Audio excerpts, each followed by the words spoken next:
Ya, ciao. Haha. Kita kembali lagi di kata-kata Mustafa, membahas sesuatu yang ada di sekitar kalian, tapi kalian tidak akui keberadaannya. Dan ya, setelah membahas agnostik di minggu lalu, minggu sebelumnya saya juga membahas tentang manusia. Ya, manusia itu adalah Tuhan.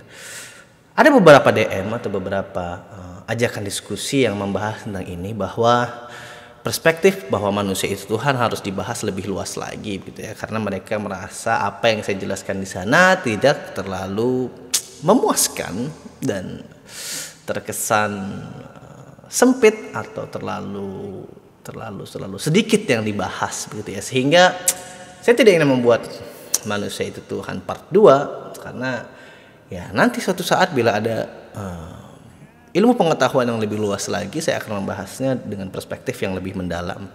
Tapi yang ingin saya bahas di sini adalah yang lebih menarik, bahwa manusia itu iblis, manusia itu munafik. Tapi sekali lagi mohon maaf, ini adalah diskusi satir yang saya harap kalian mencernanya dengan hati dan pikiran yang utuh begitu ya, sebagai manusia. Sehingga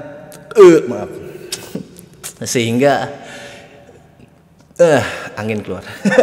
Sehingga kita sebagai manusia bisa menjadi pencerna atau penglihat segala sesuatu itu ya, yang positif begitu ya. Tidak selalu memandang yang negatif begitu ya. Tidak ada celah untuk dijadikan sesuatu atau diambil hikmah positifnya. Dan manusia itu iblis, menurut saya sempat saya sentil juga di bahasan saya tentang filosofi iblis, bahwa sebenarnya memahami iblis tidak selalu memahami tentang keburukan atau kejahatan atau sebagai pengeksploitasi umat manusia begitu ya.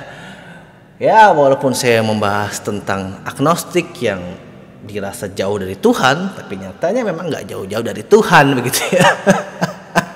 Karena itu saya selalu menjelaskan bahwa pembahasan saya tentang agnostik itu memang sedikit kadang-kadang ya berat, kadang-kadang ya ringan gitu ya. Dari tetek bengek sampai yang paling rumit untuk dipahami. Dan manusia itu iblis, manusia itu munafik, sebenarnya tidak seutuhnya menjelaskan bahwa manusia itu semuanya buruk. Tapi seperti yang apa yang saya jelaskan di manusia itu Tuhan, bahwa ada dasar bahwa kita ini sebenarnya terlihat seperti penghakim bagi manusia yang lainnya. Dan bila dipahami, mungkin saya ingin memberikan sedikit ilmu pengetahuan kepada kalian. Mungkin di sini ada pendengar atau penonton saya yang fasih dalam atau begitu mendalami tentang Islam Sufi. Sebagai orang yang terlahir dari background agama Islam, saya setidaknya atau sedikitnya kenal dengan beberapa orang-orang yang begitu mendalami tentang Islam Sufi, di mana ada penjelasan tentang syariat, ya, marifat, ya kan, tarekat, ya, dan macam-macam gitu ya. Ya, saya bukan ahlinya, tapi ada beberapa pemahaman yang begitu saya tangkap, dan ada benarnya begitu ya kalau kita masukkan itu ke ranah kemanusiaan begitu ya. Sebagai manusia, pernahkah kalian mendengar prisma manusia? Ya, saya tidak tahu ya bentuknya itu segitiga atau segi berapa ya, pasti dia segi-segi begitu ya, di mana sudut-sudutnya itu menyimbolkan diri atau hasrat manusia yang ada di dalam dirinya. Seperti pikiran yang melambangkan tentang sifat ketuhanan, nafsu yang melambangkan sifat iblis, dan satu lagi saya lupa yang menjelaskan tentang sifat malaikat. Dan bila salah satu ini mendominasi, tentunya dia tidak bisa menjadi manusia yang utuh yang dapat mengendalikan dirinya begitu ya. Karena setiap titik-titik ini atau sudut-sudut persegi ini itu menyimbolkan atau dapat mengarahkan manusia menjadi terlalu, sebutannya bisa terlalu apa begitu, dan semuanya punya sisi positif dan negatifnya.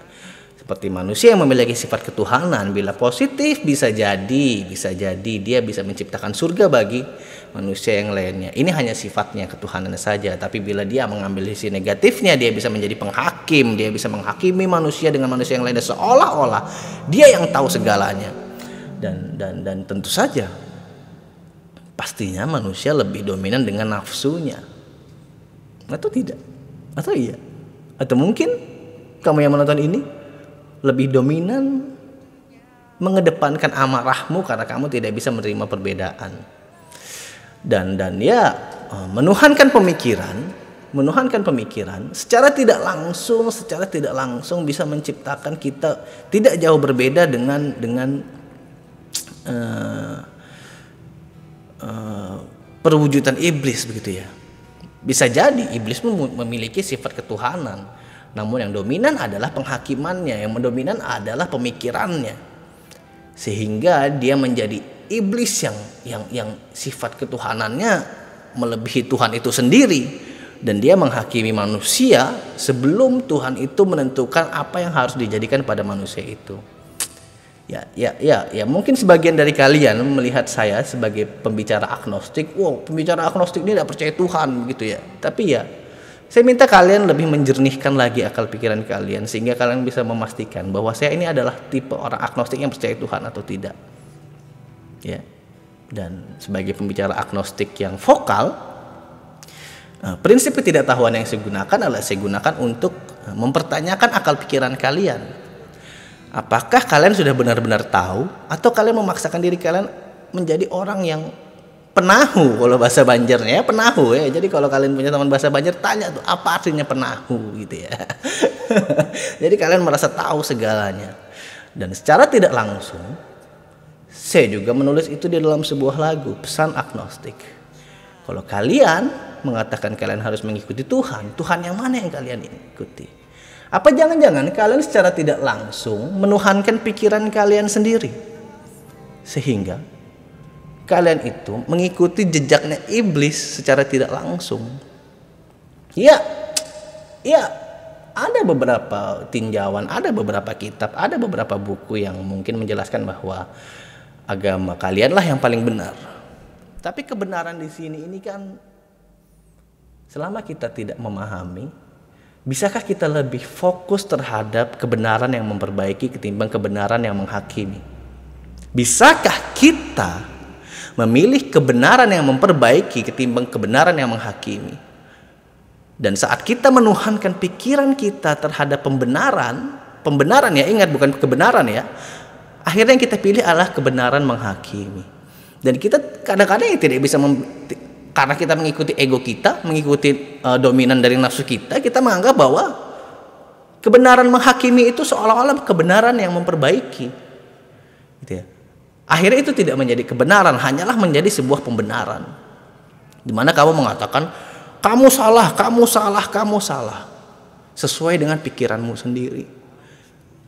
Dan di video Manusia Itu Tuhan, saya membahas tentang terkadang kamu bertemu dengan seseorang, atau kamu berbicara dengan seseorang, kamu membenarkan apa yang ada di dalam pikiranmu agar seseorang mempercayai dirimu. Lalu seseorang melemparkan sebuah pertanyaan. Pertanyaan ini tidak membantah, tapi menggelitik pikiranmu, sehingga pikiranmu itu terganggu, sehingga pembenaran yang kamu buat seolah-olah terdebat. Dan kamu menganggap pertanyaan itu pendebatmu dan terus menjanggahmu, gitu ya. Padahal itu hanya pertanyaan akal pikiran atau satir atau sarkas, yang sebenarnya pikiranmu itu bisa menerima itu, tapi kamu tidak mau menerima itu, sehingga menuhankan pikiranmu itu tidak jauh lebih dominan dari mengatasgalakan nafsu dari prisma yang ada di dalam dirimu. Dan ya, dominan dalam sisi manapun tentunya akan memiliki dampak yang signifikan. Sehingga saat kamu menguasai prisma yang ada di dalam dirimu, kamu harus bisa menstabilkan atau menetralkan atau membawanya ke arah yang lebih baik. Boleh kamu menggunakan pemikiranmu, menuhankan pemikiranmu, asal itu adalah sesuatu yang baik atau bahkan memperbaiki sekitarmu. Boleh kamu mengutamakan nafsumu sehingga kamu menggebu-gebu untuk sesuatu yang baik. Boleh kamu mendominankan sifat kemalaikatanmu sehingga kamu menjadi manusia yang baik di antara yang lain. Dan baiknya tidak memandang siapapun manusia untuk berkehidupan. Dan ya, namun yang ada pada saat ini, saya rasa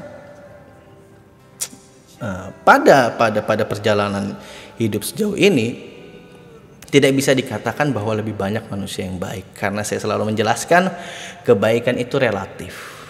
Bisa benar baik menurut saya, belum tentu baik benar menurut kamu.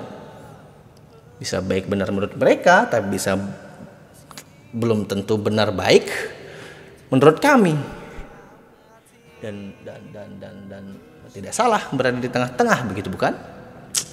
Atau kamu tidak mau di tengah-tengah? Atau kamu mau terus membenarkan pemikiranmu sehingga membesarkan ego penghakiman yang ada di dalam dirimu, di mana kamu menganggap perbedaan itu hanya toleransi kecil yang boleh diberikan jalan. Tapi sebenarnya kamu membatasi toleransi itu agar orang ini nantinya harus ikut dan membenarkan pemikiranmu atau pemikiran seseorang atau pemikiran suatu kelompok. Sehingga secara tidak langsung sebenarnya yang membelenggu dirimu itu dirimu sendiri atau orang lain. Atau kamu membiarkan pemikiranmu dan dirimu terus membelenggu sehingga tidak ada yang benar selain dirimu. Ciao! Botol whisky di ujung bar kiri, pandangmu menari,